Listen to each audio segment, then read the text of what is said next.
હનુમાનજી મહારાજનું જે નામ આપણે કહીએ છીએ એ મારુત નંદન છે. ઘણા લોકો પોતપોતાની સંસ્થાને પોતપોતાના ઢાબાને પોતપોતાના રેસ્ટોરન્ટને નામ મારુતિ નંદન આપે છે. ખોટું છે, માફ કરજો.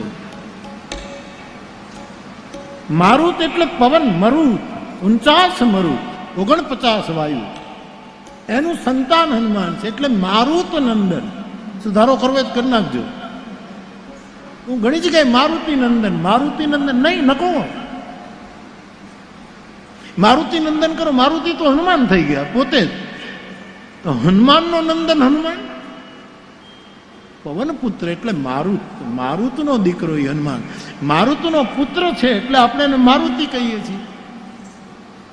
એ તો આ સીધી સાદી વાત છે. પણ ઘણી જગ્યાએ હું વાંચું છું, રોડ ઉપર આપણે નીકળીએ તો મારુતિ નંદન રેસ્ટોરન્ટ ને મારુતિ નંદન ગેસ્ટ હાઉસ ને મારુતિ નંદન ઘરના નામ મારું. અરે ભાઈ, મારુત નંદન.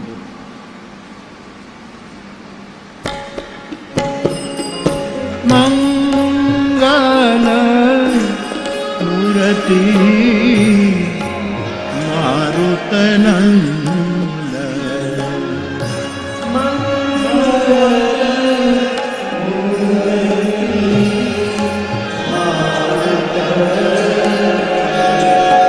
સકલ અમંગલ મૂલ નિકંદન,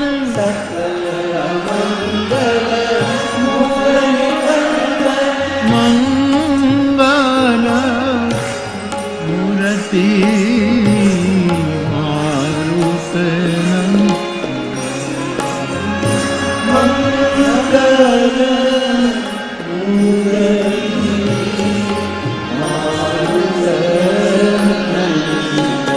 બંદવ રામ લખન વૈદેહી ગાયે,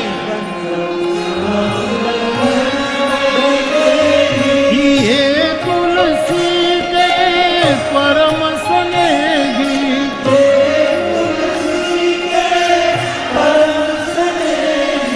ये बाबा के परम स्नेही,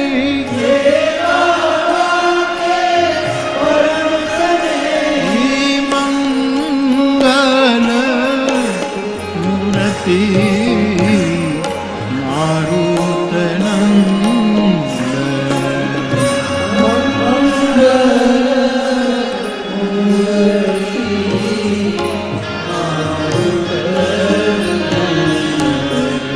માનસની જે રામકથા છે એના ક્રમમાં, એને આગળ આગળ ક્રમમાં આપણે જઈએ સંક્ષિપ્તમાં, તો રામના કાર્યમાં જેમણે જેમણે મદદ કરી છે, સેવા આપી છે, એ બધાની તુલસીદાસજીએ વંદના કરી.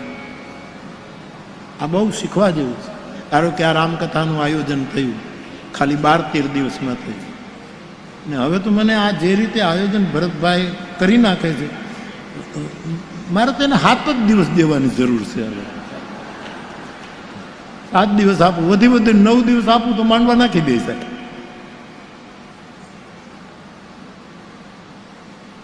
ઉદ્યમથી નથી થતું, ઉત્સાહથી થાય છે. આ ઉત્સાહ માંડવા.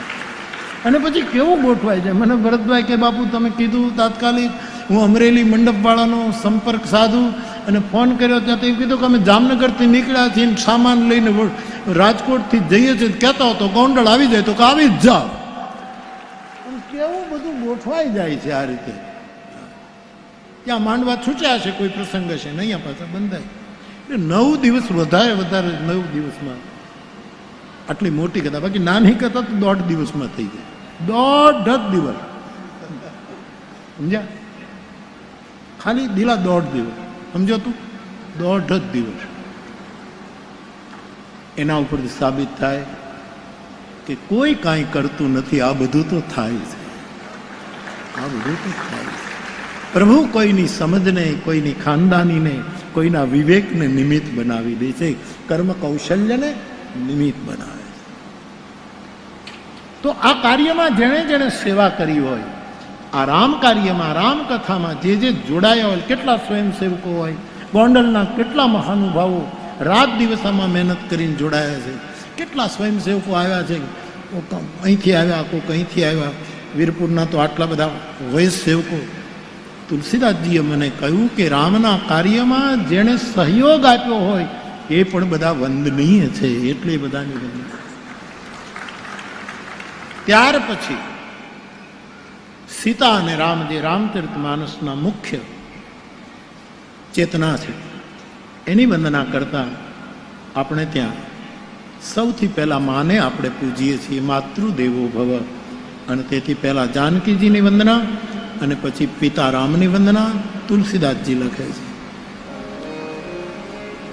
ના, થોડા દિવસ પહેલા મને ને કોઈ મને પૂછ્યું હતું કે અમારા ઘરે કોઈ મહેમાન નથી આવતું, પણ તું ઘરે રહે તો આવે ને. તું થેલી લઈને આજ સરદાર પર ને આજ બીજી જગ્યાએ ને આજ ફલાણે ને ફલાણે ત્રીજી જગ્યાએ તું જ ઘરમાં બેહે તો કોક આવે ને. તારું ક્યાંય ઠેકાણું જ નથી, ક્યાંથી આવે? મને બહુ ઈચ્છા થાય છે અતિથિની સેવા કરવાની, પણ મારે ઘરે કોઈ મહેમાન આવતું નથી. હું સરદારપુર ગયો, ચંદુને બેઠા તો મેં ત્યારે જ કીધું કે અતિથિ ક્યારે આવે એના પહેલાના 3 સૂત્રો પૂરા કરો, પછી અતિથિ આવે. અતિથિ ચોથા સ્થાને બેઠો છે. પહેલું માતૃદેવો. તમે તમારી માતાને માનો છો દેવ તરીકે, તો તમારે ઘરે કોઈક સાધુ અતિથિ બનીને આવશે. જો પહેલું જ પગથિયું નકામું છે તો નહીં. આ ક્રમ છે, આ પ્રોસેસ છે, ઉપનિષદકારનો ક્રમ છે, મેં નક્કી કરેલો નથી. પહેલા માતૃદેવો, પછી પિતૃ. તમે તમારા પિતાની આજ્ઞા પાળો છો? અથવા તો પાળવા જેવી આજ્ઞા ન હોય તો વિવેકથી પિતાની પાસે નમ્રતાથી કહી શકો છો કે દેશકાળ ફરી ગયો પિતાજી, હવે આ ન શક્ય બને. એવી રીતે બાપને આદર આપો છો. આ બીજું સૂત્ર. અને ત્રીજું આચાર્ય દેવો ભવ. તમે તમારા ગુરુને માનો છો?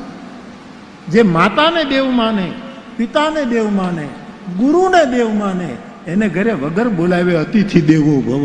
કોઈને કોઈ આવી અને આપણે આંગણે રોટલા ખાવા માટે બેસી જાય. હું તો સરદારપુર હતો એટલે કહેતો કે આ સરદારપુરમાં રાવત બાપાને ત્યાં આટલા બધા અતિથિઓ આવતા, એનું કારણ શું? કે છોકરાઓ તમે માને દેવ માની હશે, તમે બાપને દેવ માન્યો હશે, તમે તમારા ગુરુને દેવ માન્યો હશે, એટલે અતિથિઓ ત્યાં ભેગા થાય.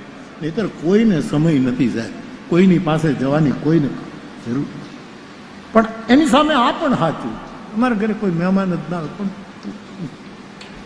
તું હંમેશા 3ની બસમાં જ રહો છો. 3ની બસ ભાળી નથી, બેઠો નથી. એનું શું થાય? પહેલા માતૃદેવ. મારા યુવાન ભાઈ બહેનો, મારી ગ્રામ્ય જનતા, આપણે તો માનીએ જ છીએ નથી, પણ છતાંય રામકથા સાંભળ્યા પછી 42 વર્ષે રામકથા આ બેતાળા ઉતારવા માટે આવી છે. બેતાળા આવે ને આંખે નથી કહે કે ભાઈ અમારા બેતાળા આવ્યા છે. આ બેતાળા ને કાઢવા માટે 42 વર્ષે આ રામકથા આવી છે. ત્યારે આપણી માં, આપણી જનૈતા, એને દેવ માનો. આપણને ખબર નથી હોતી. ક્યારેક માવડીના પુણ્ય પ્રતાપે જ આપણે રોટલા ખાતા હોઈએ છીએ ને બીજાને ખવડાવતા હોઈએ, આપણને ખબર. માટે મારો ઋષિ કહે માતૃદેવો ભવ. મને કોણ પોતા તણું દૂધ પાતું, મહાહેત વાળી દયાળી જ માતી. સુકામાં સુવાડી ભીને પોઢી પોતે, પીડા પામું પંડે તજે સ્વાદ પોતે. મને કોણ પોતા તણું દૂધ પાતું, મહાહેત વાળી દયાળી. તો યુવાન ભાઈ બહેનો, માતાને દેવ માનો. અને દેવ, માતાને દેવ માનો, પછી માં છે એટલે કહેવું પડે ને, પગે લાગવું પડે, એ માટે દિવ્ય ભાવથી માતાને દેવ માનો. અંદરના દિવ્ય ભાવ. આપણા સંસ્કૃતમાં ઉપનિષદ કહે છે દેવમ ભૂતવા દેવમ યજેત. તું દેવ બનની દેવની પૂજા કર. એટલે મહાદેવ છે, આપણે દેવ નથી, પણ તું દિવ્ય બનીને તારા દિવ્ય ભાવથી તું માની પૂજા કર. ઓશોએ એક દ્રષ્ટાંત બહુ સરસ આપ્યું. ઓશો રજનીશજી, એ તો નસરુદ્દીનના દ્રષ્ટાંતો આપતા. એટલે નસરુદ્દીન જે હતા એનો ગધેડો ખોવાઈ ગયો. ગધેડો ખોવાય. સૂફીઓ ગધેડા બહુ રાખતા. ગધેડા ઉપર જ એ લોકો, સૂફીઓની પરંપરા ગધેડાની. ઘણા તો સૂફી પ્રદેશોમાં ગધેડાના મંદિરો છે. લોકો નાળિયેર વધારે છે ગધેડાના.